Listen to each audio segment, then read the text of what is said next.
Hey, good morning, students. I wanted to share another story for the weekend for you today, and I wanted to pull again from Bullfinch's Mythology, one of my favorite mythology books. A quick note about Bullfinch's Mythology. When people talk about mythology today, probably the most well known source is Edith Hamilton's mythology, and that is absolutely a great text. However, before Edith Hamilton, um, this book, Bullfinch's Mythology, was absolutely the most comprehensive text on myths and legends. Um, and I would love to read some of that Edith Hamilton, but I think I left my copy inside the school building, so it's going to have to wait until I could pull it out of there.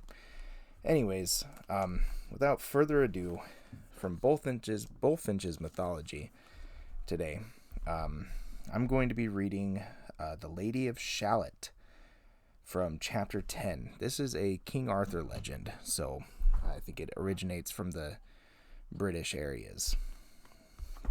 All right. King Arthur proclaimed a solemn tournament to be held at Winchester. The king, not less impatient than his knights for the festival, set off some days before to superintend the preparations, leaving the queen with her court at Camelot. Sir Lancelot, under pretense of indisposition, remained behind also. His intention was to attend the tournament in disguise, and having communicated his project to Guinevere, he mounted his horse, set off without any attendant, and, counterfeiting the feebleness of age, took the most unfrequented road to Winchester, and passed unnoticed as an old knight who is going to be a spectator of the sports. Even Arthur and Gawain, who happened to behold him from the windows of a castle under which he passed, were the dupes of his disguise. But an accident betrayed him. His horse happened to stumble, and the hero, forgetting for a moment his assumed character, recovered the animal with a strength and agility so peculiar to himself that they instantly recognized the intimidable Lancelot. They suffered him, however, to proceed on his journey without interruption, convinced that his extraordinary feats of arms must discover him at the approaching festival. In the evening, Lancelot was magnificently entertained as a stranger knight at the neighboring castle of Shalott. The lord of this castle had a daughter of exquisite beauty, and two sons lately received in the order of knighthood, one of whom was at that time ill in bed, and therefore prevented from attending the tournament, for which both brothers had long made preparation.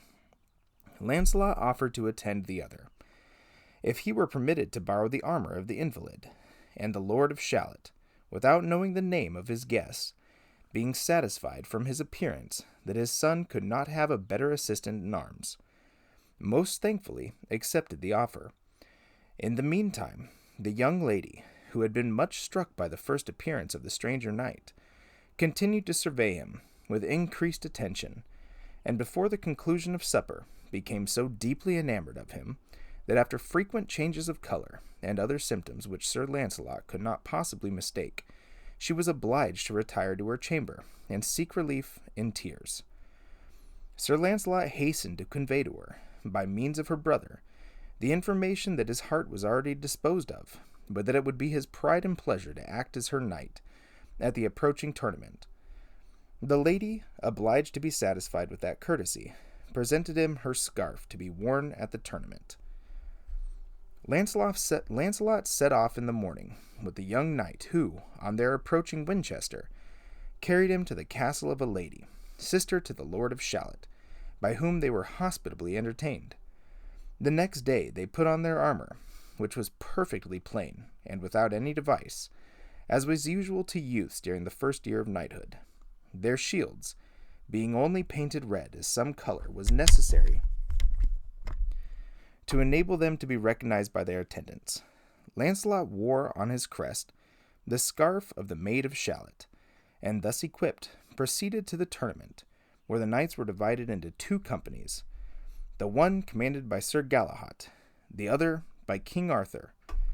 Having surveyed the combat for a short time from without the lists, and observed that Sir Galahad's party began to give way, they joined the press and attacked the royal knights, the young man choosing such adversaries as were suited to his strength, while his companions selected the principal champions of the Round Table, and successively overthrew Gawain, Bohort, and Lionel. The astonishment of the spectators was extreme, for it was thought that no one but Lancelot could possess such invincible force. Yet the favor on his crest seemed to preclude the possibility of his being thus disguised, for Lancelot had never known to wear the badge of any but his sovereign lady. At length, Sir Hector, Lancelot's brother, engaged him, and after a dreadful combat, wounded him dangerously in the head, but was himself completely stunned by a blow to the helmet, and fell to the ground.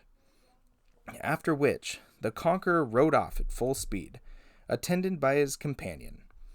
They returned to the castle of Shalott, where Lancelot was attended with the greatest care by the good earl, by his 2 sons, and above all, by his fair daughter, whose medical skill probably much hastened the period of his recovery. His health was completely restored, when Sir Hector, Sir Bohort, and Sir Lionel, who, after the return of the court to Camelot, had undertaken the quest of their relation, discovered him walking on the walls of the castle. Their meeting was very joyful. They passed 3 days in the castle amidst constant festivities, and bantered each other on the events of the tournament.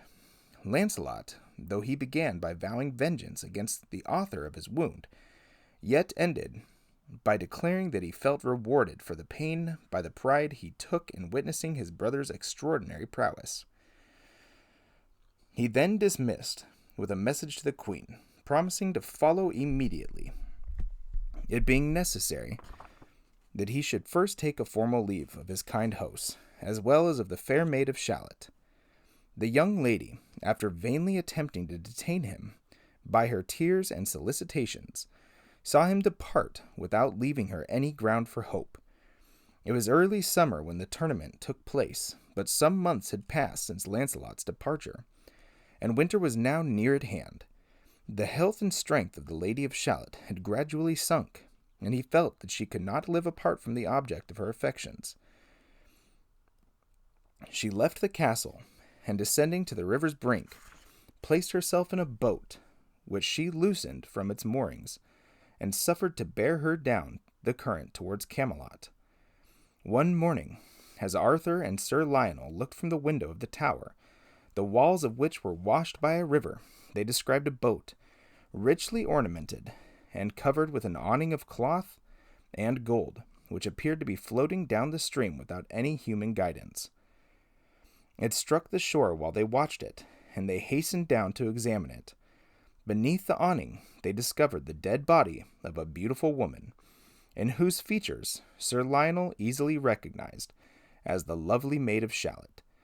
Pursuing their search, they discovered a purse richly embroidered with gold and jewels, and within the purse a letter, which Arthur opened and found addressed to himself and all the knights of the Round Table, stating that Lancelot of the Lake, of the most accomplished of knights and most beautiful of men, but at the same time the most cruel and inflexible, had by his rigor produced the death of the wretched maiden, whose love has no less invincible than his cruelty. The king immediately gave orders for the interment of the lady with all the honors suited to her rank, and at the same time explaining to the knights the history of her affection for Lancelot, which moved the compassion and regret of all. Here's a little side note. Tennyson has chosen the story of the Lady of Shalott for the subject of a poem. The catastrophe is told thus. Under tower and balcony, by garden wall and gallery, a gleaming shape she floated by, a course between the houses high, silent into Camelot.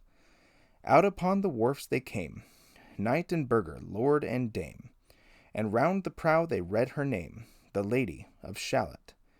Who is this, and what is here? And in the lighted palace near died the sound of royal cheer, and they crossed themselves for fear.